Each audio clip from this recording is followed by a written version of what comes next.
मुकम्मल इशारे औरंगी पर मैं यहाँ पर आपको रिपोर्ट कर रहा हूँ कि ये हल्का है NA 246 और PS 121। यहाँ पर आज अहले औरंगी अपनी किस्मत का जो है वो फैसला करने जा रहे हैं। इस वक्त जो है ना तकरीबन 1 घंटा बाकी है पोलिंग का अमल ख़त्म होने में, और बड़ी तादाद में लोग जो हैं औरंगी टाउन में बाहर निकले हैं।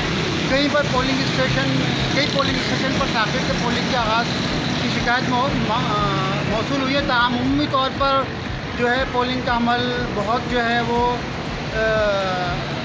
अच्छे अंदाज से मुकम्मल होने जा रहा है। इसी तरह जनाब यहाँ पर NA 246 पर अमीर जमात इस्लामी कराची और MQM के अमीनुल हक के दरमियान एक कांटे के मुकाबले की तवक्को की जा रही है। हमने मुख्तलिफ पोलिंग स्टेशन का हमने दौरा किया है, जहाँ पर जो है वो कहीं पर जमात इस्लामी और कहीं पर MQM के वोटर जो है ना वो बड़ी तादाद में मौजूद रहे हैं। इसी तरह जनाब यहाँ पर एक PS 121 जिस पर मुदस्सिर हुसैन अंसारी जमात इस्लामी के और इस तरह MQM के जो है वो इजहारुल हक के दरमियान एजाजुल हक के दरमियान जो है वो कांटे के मुकाबले की तवक्को की जा रही है।